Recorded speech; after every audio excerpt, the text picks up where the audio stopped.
नमस्कार, आप सभी का स्वागत है सीपी एस्ट्रो साइंस में। मैं हूं चंदन पंडित।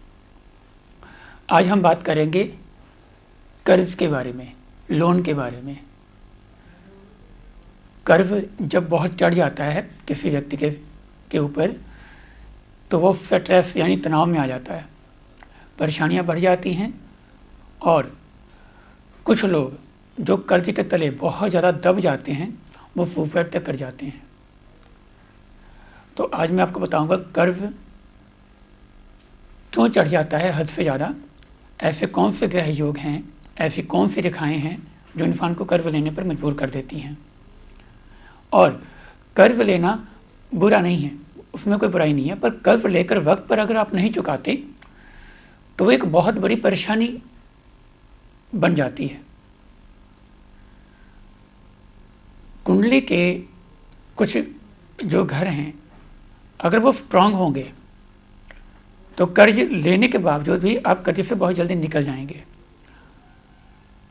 और कुछ कुंडली के ऐसे ग्रह योग होते हैं जिसमें कर्ज लेना तो आसान होता है आपके लिए, पर उसे चुकाने के लिए बहुत मुश्किलों का सामना करना पड़ता है। कर्ज बड़ी आसानी से मिल जाएगा आपको, पर आप उसे सही वक्त पर चुका नहीं पाएंगे, जिसकी वजह से मानसिक तौर पर काफ़ी तनाव और परेशानियां झेलनी पड़ेंगी। कुंडली का जो छठा भाव होता है वहाँ से हमें पता चलता है कि किसी व्यक्ति के ऊपर कितना कर्ज होगा। कुंडली का छठा भाव जितना कमज़ोर हो उतना अच्छा, क्योंकि ये भाव रोग का, दुश्मनों का, बीमारी का, कर्ज का और गुप्त शत्रुओं का भी होता है। और ये जितनी भी चीज़ें हैं ये कोई नहीं चाहता तो उनके लाइफ में हो। कोई नहीं चाहेगा कि कर्ज हो, कोई नहीं चाहेगा कि दुश्मन हो, कोई नहीं चाहेगा कि मुझे कोई रोग हो। इसलिए इस घर का मालिक जितना कमज़ोर होगा आप इन सब चीज़ों से, इन तकलीफ़ों से उतने ही बचे रहेंगे। इसके विपरीत घर का जो दूसरा भाव है वो जितना स्ट्रांग हो उतना अच्छा, क्योंकि दूसरा भाव धन का है, आपके परिवार का है। इसमें अगर दूसरा भाव का मालिक केंद्र या त्रिकोण में बैठ जाता है तो वो बहुत स्ट्रांग हो जाएगा। दूसरे भाव का मालिक दूसरे घर में बैठ जाता है तो पैसों की कभी दिक्कत नहीं आएगी। 11वें भाव में जाके बैठ जाओ तो फिर तो बात ही क्या, फिर तो सोने पे सुहागा हो जाएगा। होता क्या है, अगर दूसरे भाव का मालिक कमज़ोर हो जाए और छठे भाव का मालिक मजबूत हो जाए तो जिंदगी में कर्ज लेना पड़ेगा। और कर्ज लेंगे और उसे चुका नहीं पाएंगे सही वक्त पर, क्योंकि धन आएगा नहीं चुकाने के लिए सही वक्त पर, और आप सही वक्त पर पैसे वापस नहीं कर पाएंगे, चाहे वो किसी भी किस्म का लोन हो या आपका कोई व्यक्तिगत कर्ज हो या किसी भी पर्सन से, फाइनेंस वालों से, कहीं से भी लिया गया हो। तो कर्ज आपका जल्दी नहीं उतरेगा। हाथों के थ्रू बात करते हैं। हाथों में शुक्र के पर्वत पर जाल बन जाए और बुध के पर्वत पर जाल बन जाए और जो सेंटर का पोर्शन है वो दब जाए, वहाँ गड्ढा टाइप का हो जाए या ढल जाए बहुत ज़्यादा, और जो केतु का जो हिस्सा है अगर ये भी दब जाए तो मान कर चलिए कि कुंडली के अंदर, यानी जो आपके हाथ के जो ग्रह हैं वो आपको परेशान करेंगे। आने वाले वक्त में आपको कर्ज लेना पड़ेगा, मजबूरीवश लें या जैसे भी लें, पर कर्ज लेंगे आप। और कर्ज लेने के बाद अगर ये सिम्टम्स हैं, जाल बना हुआ है बुध के पर्वत पर या शुक्र के पर्वत पर, तो आप कर्ज को सही वक्त पर लौटाने में असमर्थ हो जाएंगे। आप उसे लौटा नहीं पाएंगे सही वक्त पर, जिसकी वजह से आपको मानसिक तनाव, अपयश, दूसरों की बातें सुननी पड़ेंगी। और कई बार ग्रह योग इतने खराब होते हैं कि कर्ज की वजह से सब कुछ बिक जाता है। ऐसी नौबत ना आए, इसलिए अपनी कुंडली को चेक करवाइए, अपने हाथ की रेखाओं को चेक करवाइए। देखिए अगर आपके ऊपर कर्ज है और उतर नहीं रहा तो इनका आप सोल्यूशन निकालिए। कुंडली दिखवाकर, हाथ दिखाकर आप अपने उपाय करें। उपाय करने से आपके जो ग्रह खराब हैं, जो आपके जो हालात अच्छे नहीं बन रहे हैं, आप पैसे ज़्यादा अर्न नहीं कर पा रहे हैं या बचा नहीं पा रहे हैं या कर्ज को चुका नहीं पा रहे हैं, तो उपाय करने के बाद आपके हालातों में बदलाव आना शुरू हो जाएगा। कर्ज उतरने के, कम होने के चांसेस दिखने लग जाएंगे। तो ग्रह योग खराब हैं, कर्ज उतर नहीं रहा, बहुत परेशानियां हैं, मानसिक तनाव, स्ट्रेस बहुत ज़्यादा ले रहे हैं आप, परेशानियां बढ़ गई, आप पैसा कहीं से आ नहीं रहा, तो 2-3 काम तो आप जरूर करें। सबसे पहले कुंडली का जो दूसरा घर है उसको स्ट्रांग करना शुरू करें। पता करें कुंडली में, किसी को पत्री दिखाकर, पंडित से जाके पूछें, आप किसी अच्छे विद्वान से सहायता लें इस बारे में। दूसरे भाव के मालिक को आप मंत्र जाप के द्वारा ज़्यादा से ज़्यादा स्ट्रांग कर सकते हैं। उसका स्टोन नहीं पहनना है, उसका रत्न नहीं पहनना, इतना ध्यान रखिएगा।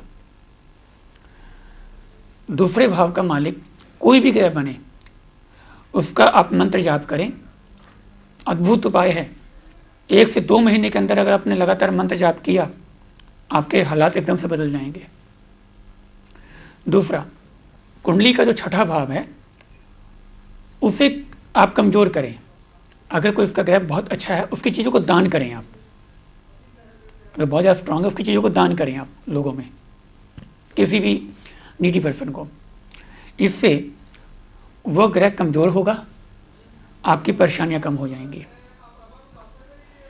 अपनी कुंडली का जो लगन का मालिक है उसे स्ट्रांग करें, क्योंकि लगन मजबूत होगा तो आपके फैसले मजबूत होंगे, आप किसी भी प्रॉब्लम को फेस करने के काबिल बन सकेंगे। तीसरा, बहुत ज़्यादा कर्ज है आपके ऊपर, आपको लगता है कि आप इसे चुका नहीं पाएंगे, हालात ऐसे हैं, सारे रास्ते बंद हो गए, कोई आपकी हेल्प नहीं कर रहा, तो ऋण मोचक मंगल स्तोत्र का पाठ करना शुरू करें। डेली करना है, शाम के वक्त में या सुबह। इसे डेली करें, कम से कम लगातार 40-41 दिन तक दूर करें इसे, और हो सके तो इसे कम से कम 6 महीने तक करें। अगर आप डेली नहीं कर सकते तो मंगलवार के मंगलवार कर लें। इससे क्या होगा कि आपके जो भी ग्रह आपको तंग कर रहे हैं वो तंग करना बंद कर देंगे आपको। शर्त यह है कि आपको थोड़ा सा रूटीन में करना होगा इसको, या तो लगातार 40-41 दिन कर लीजिए या फिर हर मंगलवार के मंगलवार कर लीजिए, कम से कम 6 महीने। अगर बहुत ज़्यादा कर्ज है, आपको लगता है कि कर्ज को चुकाने में पूरी तरह से असमर्थ हैं, सभी दरवाजे बंद हो चुके हैं, तो ये एक ऐसा पाठ है जिसको करने से कितना ही बड़ा कर्ज क्यों ना हो, वो उतरने के लिए मजबूर हो जाएगा। आपके हालातों को वो सही करना शुरू कर देगा, आपके पास पैसे आएंगे या कहीं ना कहीं से आपकी कोई ना कोई आपकी हेल्प करके आपको कर्ज से मुक्त कर देगा। ऐसे आपके सर्कमस्टांस जो बन जाएंगे इन उपायों को करने से। एक बहुत ही आसान उपाय और है, इसे जरूर करें आप सभी जिन पर भी कर्ज है। शमशान घाट के अंदर जो नल होता है, जो वहाँ नलका है या टूटी लगी हुई है, वहाँ से पानी लें।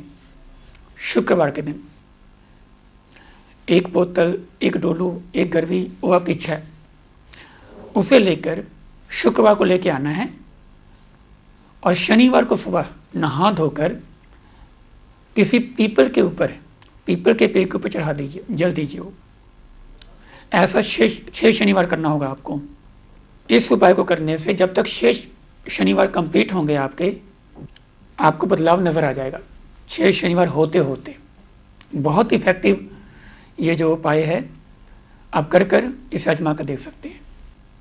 और अगर लगता है कि कर्ज बहुत ज़्यादा होता जा रहा है और पैसे आने कम हो गए हैं, तो आप पहले घर का थोड़ा सा देखिए कि घर के अंदर जो पानी वो बेकार तो नहीं होता ज़्यादातर, या टूटियाँ आपकी ज़्यादा लीक तो नहीं करती, या आपके घर के आगे पानी तो नहीं खड़ा हो जाता। अगर ऐसी कंडीशंस हैं तो इन्हें ठीक करें आप। कर्ज की वजह से घर में कई बार कलह कलेश हो जाता है आपसी सदस्यों में, घर के सदस्यों में।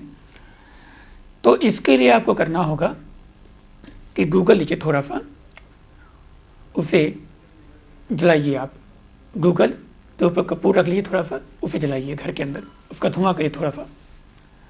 इससे क्या होगा कि घर का माहौल शांत होगा, कर्ज को लेकर कलेश नहीं होगा, उसे निपटाने के लिए घर के सदस्य आपकी हेल्प करेंगे। और भी कुछ उपाय हैं। अगर लग रहा है कि आपके हाथों में शुक्र का पर्वत और बुध के पर्वत पर जाल है, तो आप बुध का उपाय करें। अगर हाथों में ऐसे लक्षण दिख रहे हैं तो बुधवार के दिन गौशाला जाएं, गाय को हरा चारा दें, साथ में तूरी जरूर दीजिएगा। इससे बुध ग्रह शांत हो जाएंगे, पैसे आने शुरू हो जाएंगे और कर्ज उतरना शुरू हो जाएगा। शुक्र हाथ में खराब है, अगर शादीशुदा हैं तो वाइफ के साथ थोड़ा सही ढंग से पेश आएँ। आप अपने आर्थिक क्लेशों को पहले ख़त्म करें, शुक्र ठीक होना शुरू हो जाएगा। थोड़ा सा परफ्यूम वगैरह यूज़ कर सकते हैं आप डेली। और शुक्रवार के दिन दूध, दही, मिश्री का दान करें। अगर आपके हाथों में बुध के पर्वत पर जाल बना हुआ है, यानी कि आड़ी तिरछी रेखाएं कट लाइन के जाल बनी हुई हैं, या शुक्र पर जाल बना हुआ है पूरी तरीके से, वो देख लें आप। ऐसे ये जो उपाय मैंने बताए हैं इन्हें करें आप। दूसरा, कुंडली को एनालाइज जरूर करवाएं, चेक करवाएं, उसके थ्रू उपाय करें। कुंडली नहीं पता आपको, हाथ में नहीं देखना आता, तो जो मैंने उपाय बताए हैं वो उपाय करें। आपको 2 से 3 महीने के अंदर रिजल्ट सामने आ जाएंगे। अगली बार किसी नए विषय के साथ फिर आप सबके सामने हाजिर होऊंगा। आप सभी का दिन शुभ हो। नमस्कार।